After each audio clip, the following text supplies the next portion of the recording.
En los primeros meses de 1985, llegó a las instalaciones de evaluación del ejército británico un fusil que representaba más de una década de trabajo de desarrollo. El L-85A1, designado como parte de la familia de armamento SA-80, Small Arms for the 1980s, lucía fundamentalmente distinto a los rifles que debía reemplazar. Mientras que el L1A1 SLR, la adaptación británica del FN-FAL belga, alcanzaba casi 44 pulgadas de largo, esta nueva herramienta medía apenas 31 pulgadas. La diferencia no era un simple recorte estético, representaba un replanteamiento arquitectónico completo de cómo podía construirse un fusil de uso oficial. La configuración Bullpup, con su receptor posicionado detrás del conjunto del gatillo, había sido teorizada durante décadas. Los franceses habían experimentado con el concepto, los austríacos habían desplegado el Steyr AUG y los israelíes estaban desarrollando el Tabor. Pero la adopción por parte de Gran Bretaña tenía una importancia particular porque provenía de RSAF Enfield, la misma institución que había desarrollado el Lee Enfield, posiblemente el fusil de cerrojo más exitoso en la historia técnica. La transición de ese linaje probado a este diseño radicalmente diferente señalaba cómo las prioridades de la ingeniería se habían desplazado por completo ante la actividad moderna. El fusil que llegó para evaluación incorporaba 7 niveles de diseño distintos, cada uno enfocado en un requisito técnico específico. La arquitectura Bullpup proporcionaba la lógica fundamental: compacidad mediante el reposicionamiento de componentes. El sistema de cerrojo rotativo operado por gas, adaptado del mecanismo AR-18, ofrecía un método probado para aprovechar los gases de propulsión y ciclar la acción. La mira óptica SUSAT integrada reemplazó a las miras de hierro tradicionales, reconociendo que el uso actual priorizaba la capacidad de un primer disparo preciso sobre el uso instintivo en distancias cortas. El mobiliario de polímero redujo el peso y la complejidad de fabricación. La construcción del receptor en acero estampado permitía una producción económica. El sistema de interfaz del cargador intentaba proporcionar una alimentación confiable, permitiendo una operación ambidiestra, y el mecanismo del gatillo, necesariamente extendido a través de un sistema de varillaje debido al diseño Bullpup, tenía que transmitir la presión del usuario desde la posición delantera hasta el grupo de acción trasero. Cada nivel representaba una lógica de ingeniería defendible. La pregunta era si podrían funcionar de manera confiable al integrarse en un solo sistema mecánico sometido a las tensiones, la contaminación ambiental y la variabilidad de uso en el servicio activo. Los equipos de evaluación pasarían meses intentando responder a esa pregunta mediante protocolos de prueba estructurados. Pero la respuesta real solo surgiría más tarde, cuando el personal portara estos fusiles en ejercicios de entrenamiento, inspecciones de equipo y despliegues operativos que revelaron vulnerabilidades que ningún entorno de laboratorio podría replicar por completo. El L-85A1 representaba la ambición británica de modernizar el armamento ligero, manteniendo la capacidad de fabricación nacional durante una era de restricciones presupuestarias en defensa. Encarnaba un momento específico en el que las ventajas teóricas, compacidad, integración de mira óptica, economía de fabricación, parecían justificar el alejamiento de la arquitectura convencional de fusiles. Si esas ventajas sobrevivirían al contacto con la realidad mecánica, era algo que aún estaba por demostrarse. Si historias como esta te ayudan a ver cómo la ingeniería dio forma a la historia silenciosamente, dinos en los comentarios qué te ha sorprendido hasta ahora y quédate con nosotros para el siguiente capítulo. La Royal Small Arms Factory en Enfield Lock Cargaba con más de 2 siglos de herencia en la fabricación de armamento cuando comenzó a desarrollar lo que se convertiría en el L-85A1. Fundada en 1816, RSAF Enfield había producido el mosquete Enfield Patrón 1853, la serie Lee Enfield, el subfusil Sten e innumerables herramientas que equiparon a las fuerzas británicas en múltiples eventos. Pero para la década de 1970, esa herencia existía bajo la sombra de un cierre inevitable. El gobierno británico había decidido que la fabricación de armamento ligero pasaría a la industria privada, y los días de RSAF Enfield como arsenal gubernamental estaban contados. Esta mortalidad institucional creó una presión peculiar sobre los ingenieros que desarrollaban el programa SA-80. Estaban diseñando lo que sería el equipo estándar de infantería de Gran Bretaña durante décadas, pero lo hacían dentro de una instalación de fabricación que no existiría para producirlo a gran escala o apoyar refinamientos iterativos basados en la retroalimentación del campo. El fusil tenía que ser correcto en el primer intento, porque el conocimiento institucional que lo creó se dispersaría una vez que la fábrica cerrara. No habría una evolución gradual a través de marcas y modificaciones sucesivas, como la que el Lee Enfield había disfrutado durante más de medio siglo de desarrollo continuo. El equipo de ingeniería enfrentó restricciones específicas que moldearon cada decisión de diseño.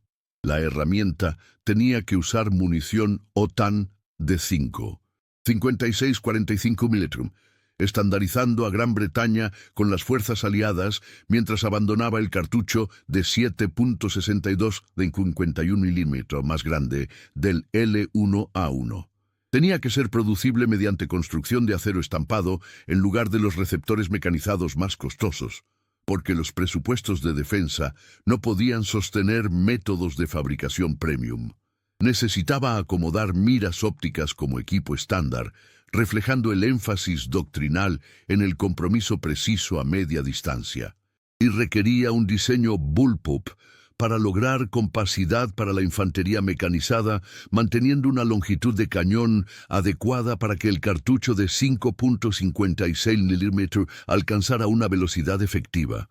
Cada requisito individualmente era razonable. Colectivamente, crearon un espacio de diseño con muy poco margen de error. La configuración bullpup, aunque lograba compacidad, necesitaba un sistema de varillaje en el gatillo que añadía complejidad mecánica e hilos de posibles fallas. El sistema de gas tuvo que optimizarse para una fabricación económica en lugar de una confiabilidad absoluta. El retén del cargador, posicionado para el acceso ambidiestro en el diseño bullpup, no pudo diseñarse con la robustez simple de los lanzadores de cargador convencionales. El receptor estampado redujo los costos, pero requirió procedimientos de soldadura y ensamblaje precisos para mantener las tolerancias. Los ingenieros de RSAF Enfield no eran ingenuos, entendían los desafíos, pero operaban bajo una presión institucional que comprimió los cronogramas de desarrollo y limitó los recursos disponibles para pruebas iterativas extensas. El programa SA-80 tenía que tener éxito porque no había un futuro institucional en el que el refinamiento gradual pudiera corregir las deficiencias iniciales.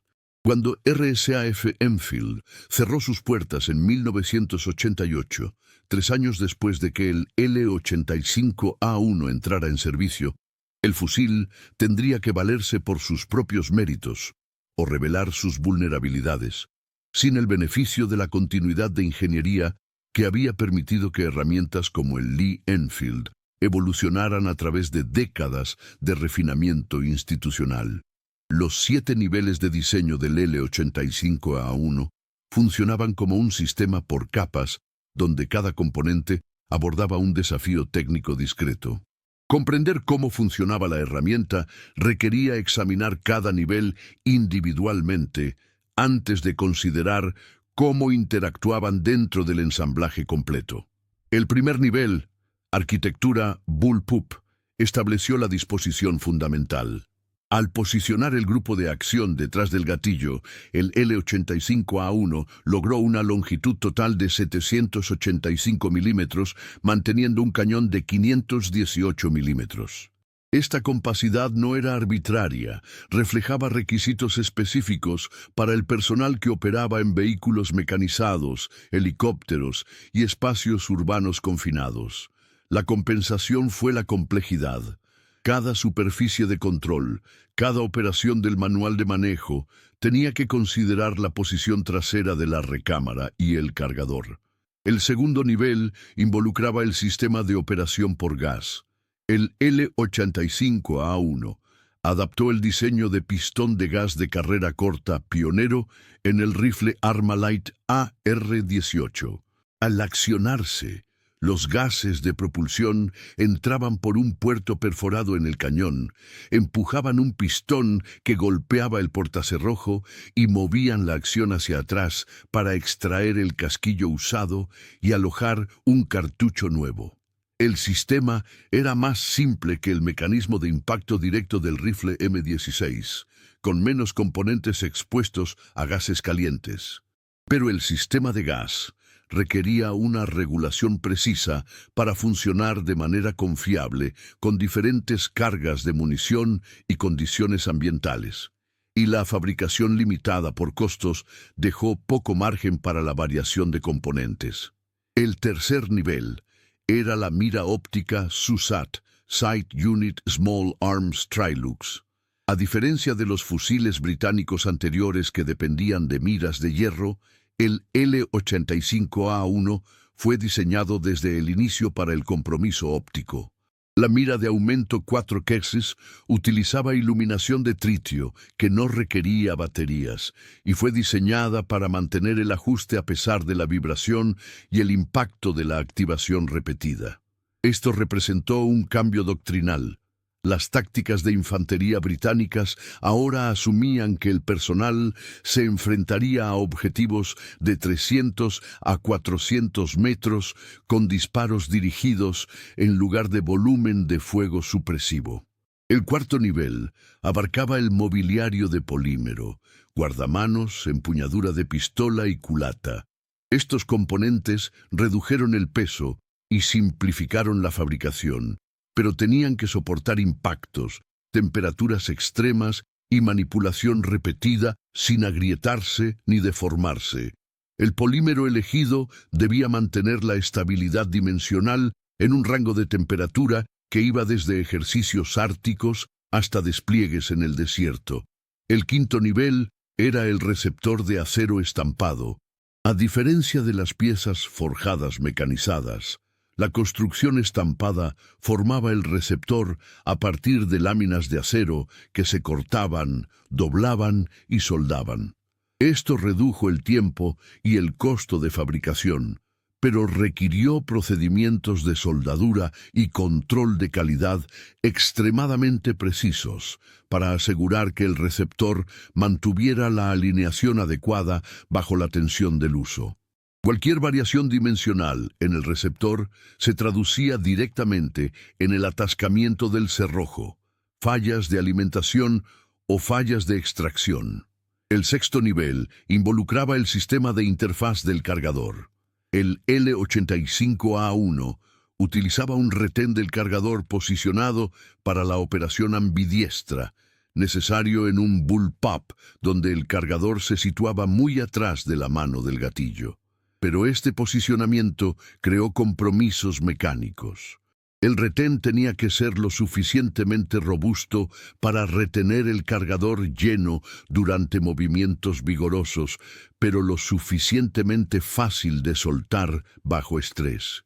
La geometría del alojamiento del cargador debía guiar los cargadores a su posición de manera confiable, incluso cuando se insertaran con fuerza en ángulos. El séptimo nivel era el mecanismo del gatillo, quizás el problema de ingeniería más desafiante en cualquier diseño bullpup. El gatillo en sí estaba posicionado convencionalmente, pero el fiador que liberaba el martillo estaba 20 centímetros atrás. Un sistema de varillaje traducía el movimiento hacia adelante del gatillo a la liberación del fiador trasero, pero este enlace introducía flexibilidad, fricción y holgura mecánica que degradaban la sensación y consistencia del gatillo. Cada milímetro de juego en el varillaje y cada punto de fricción se traducía en un comportamiento impredecible que frustraba el uso preciso. Estos 7 niveles, diseñados como soluciones integradas para requisitos específicos, funcionaban adecuadamente cuando eran nuevos y se mantenían cuidadosamente. La pregunta era si podrían mantener la funcionalidad al ser sometidos al estrés acumulado del servicio continuo en el campo. ¿Crees que esta elección de diseño era inevitable o una apuesta arriesgada en ese momento? Comparte tu opinión en los comentarios y pasa esta historia a alguien que disfrute entendiendo cómo funcionan realmente las cosas. Los informes iniciales de evaluación de las pruebas del ejército británico reconocieron las ventajas de compacidad y mira óptica del L85A1, señalando al mismo tiempo áreas que requerían atención. Pero las evaluaciones tempranas, realizadas bajo condiciones controladas, con equipos nuevos y mantenimiento supervisado, no capturaron cómo se comportaría el fusil tras meses de servicio con personal regular realizando procedimientos estándar. Las vulnerabilidades mecánicas surgieron gradualmente a medida que el servicio se expandió más allá de las unidades especializadas hacia los batallones de infantería general. Se reportaron problemas de alimentación, cartuchos que no salían limpiamente de los cargadores, resultando en interrupciones que requerían maniobras de acción inmediata para despejarse. El retén del cargador resultó susceptible a la activación involuntaria durante movimientos vigorosos. Los cargadores se soltaban inesperadamente cuando el personal maniobraba a través de la vegetación o se arrastraba en ejercicios tácticos. El sistema de gas mostró sensibilidad a la suciedad que no había sido evidente en las pruebas limitadas. El diseño de pistón de carrera corta requería tolerancias precisas para funcionar, pero los residuos de propulsión y la contaminación ambiental podían acumularse en el puerto de gas y el cilindro del pistón, degradando gradualmente la confiabilidad del ciclo. Se encontró que la herramienta requería una limpieza más frecuente que los fusiles anteriores, pero el diseño Bullpup hacía que el desmontaje y la limpieza en el campo fueran más complejos que en los diseños convencionales. El mecanismo del gatillo reveló otra categoría de problemas. El sistema de varillaje extendido introdujo una inconsistencia que variaba entre unidades individuales y se degradaba con el tiempo a medida que los componentes se desgastaban. Algunos gatillos se sentían pesados y ásperos, otros tenían un recorrido excesivo. Para quienes estaban entrenados con los gatillos suaves y consistentes del L1A1, el comportamiento del L85A1 era frustrante y potencialmente comprometedor para la precisión, particularmente para los tiradores designados que necesitaban una ruptura de gatillo predecible para el compromiso de precisión. Las pruebas ambientales revelaron vulnerabilidades adicionales. La arena y el polvo fino, al infiltrarse por los huecos del diseño, podían interferir con el movimiento recíproco del cerrojo. La entrada de agua durante cruces de ríos o exposición prolongada a la lluvia afectaba la confiabilidad. Los ejercicios en climas fríos expusieron problemas con el polímero volviéndose quebradizo y ciertos lubricantes espesándose hasta el punto en que el ciclo se ralentizaba o se detenía por completo. El ejército británico respondió con un entrenamiento mejorado en procedimientos de mantenimiento, refinamientos en las especificaciones de lubricantes y adaptaciones procedimentales, como encintar los cargadores para evitar la liberación accidental. Pero estas medidas abordaban los síntomas en lugar de las vulnerabilidades mecánicas subyacentes. El fusil funcionaba adecuadamente cuando se mantenía meticulosamente bajo condiciones supervisadas, pero ese estándar resultó difícil de sostener en formaciones enteras de infantería, realizando entrenamientos y operaciones rutinarias. Para mediados de la década de 1990, tras 10 años de servicio, la evidencia acumulada era innegable. El L-85A1 exhibía tasas de confiabilidad significativamente por debajo de lo que el servicio moderno requería. Se habían desarrollado soluciones temporales y estrategias de afrontamiento, pero éstas no podían sustituir la confiabilidad mecánica fundamental.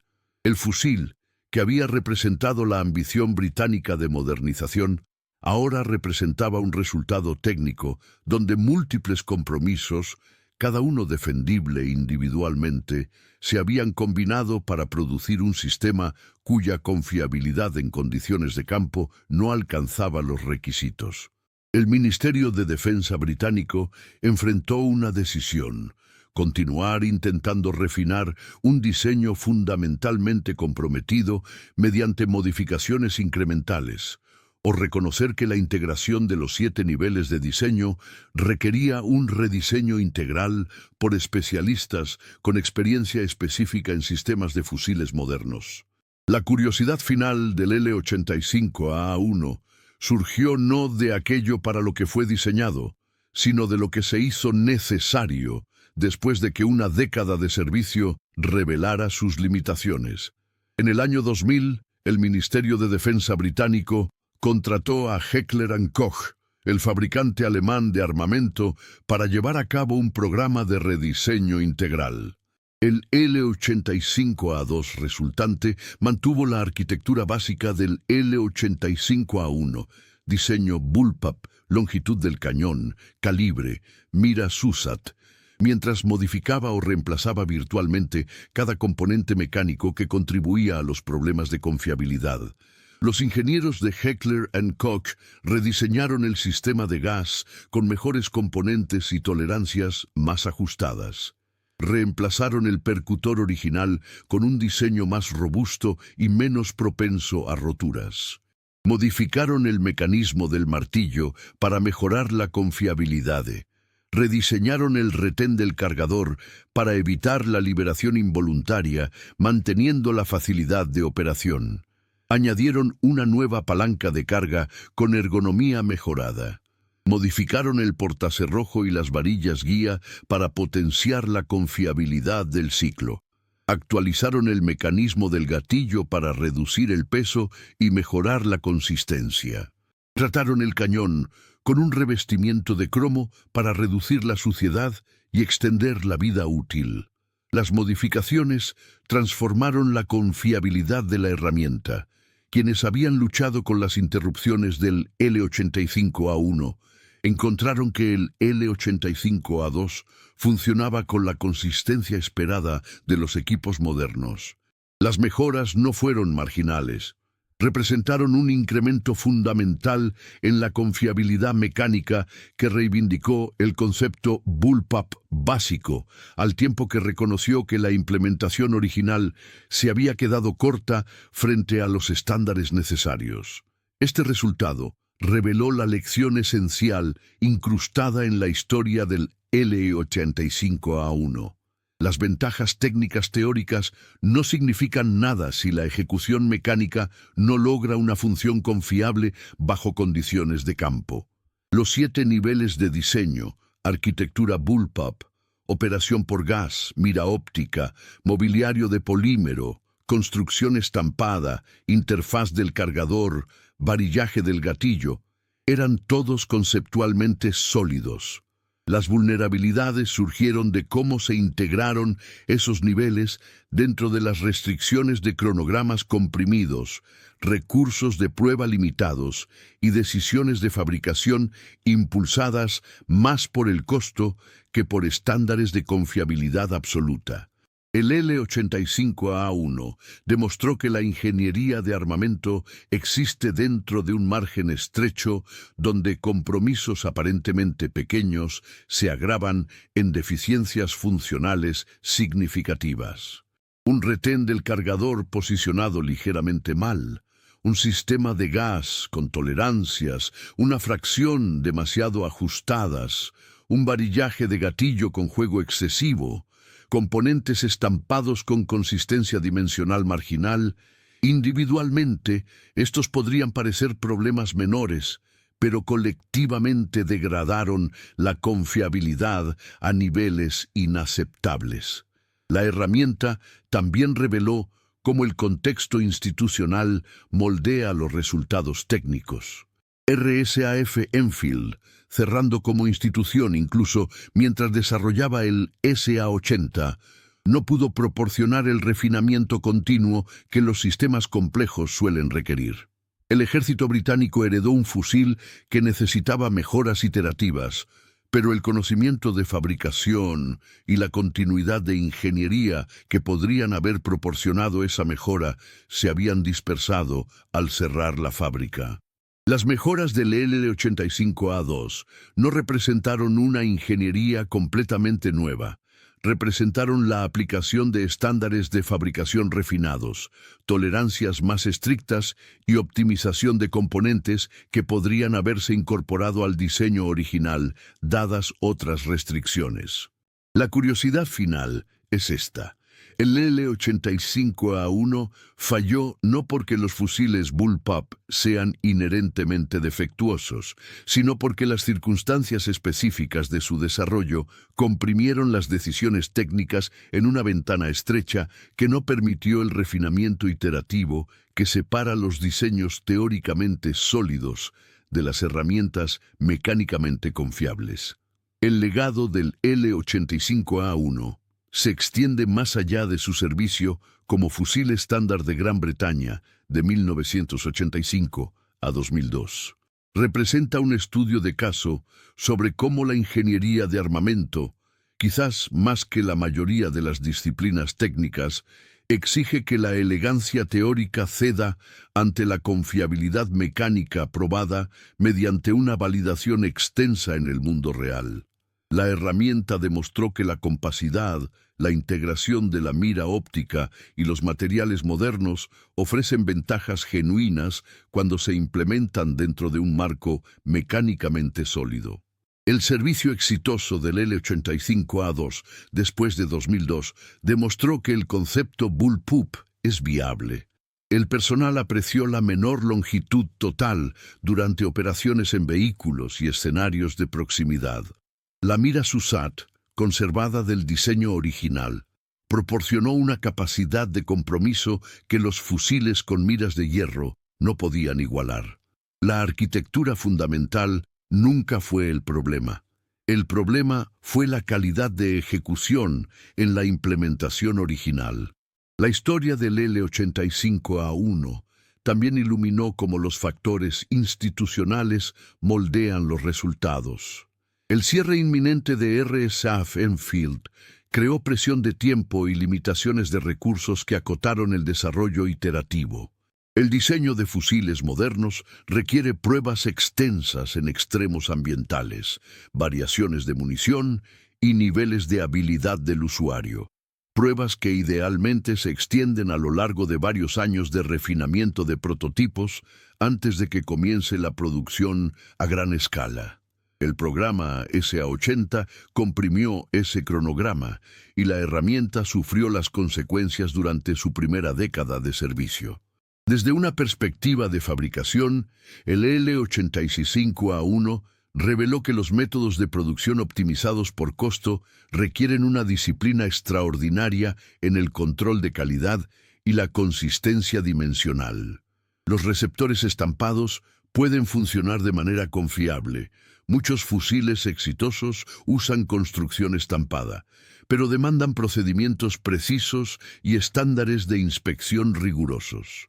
Cuando no se cumplen esos estándares, o cuando los diseños no incluyen márgenes de tolerancia adecuados, la confiabilidad sufre en proporción a las variaciones dimensionales que introduce la fabricación. El contrato posterior con Heckler & Koch representó más que el rescate técnico de una herramienta defectuosa. Reconoció una verdad fundamental. A veces, el orgullo institucional debe ceder ante la experiencia especializada. La disposición del establecimiento de defensa británico para contratar a un fabricante alemán para arreglar un fusil británico demostró que los requisitos operativos superan al prestigio nacional. El personal necesitaba herramientas confiables, y el reconocimiento pragmático de esa necesidad importaba más que defender la suficiencia del diseño original. Para los historiadores de armamento y estudiantes de ingeniería, el L-85A1 ocupa un nicho educativo específico. No fue un fracaso total. Sirvió durante 17 años antes de su rediseño integral, y el mejorado L-85A2 continúa en servicio británico décadas después. Pero demuestra la naturaleza implacable de los sistemas mecánicos, donde múltiples compromisos pequeños se acumulan en deficiencias funcionales significativas. Muestra que las ventajas teóricas no significan nada sin una ejecución mecánica confiable. Y prueba que el desarrollo de equipos requiere un refinamiento iterativo, a través de pruebas extensas en el mundo real, algo que los cronogramas comprimidos y las restricciones institucionales pueden socavar fatalmente. Los 7 niveles de diseño del L-85A1 representaron 7 oportunidades para optimizar y 7 puntos donde las decisiones moldeadas por restricciones produjeron una herramienta que requirió un rediseño fundamental para alcanzar la confiabilidad que el servicio moderno exige. Ese resultado no disminuye los esfuerzos de los ingenieros. Reconoce la dificultad de crear sistemas mecánicos que deben funcionar de manera confiable bajo las condiciones más exigentes que los humanos pueden imponer a las herramientas fabricadas. Si disfrutas de historias tranquilas y reales sobre cómo la ingeniería dio forma al mundo, suscríbete al canal, deja un like y cuéntanos desde qué país nos estás viendo.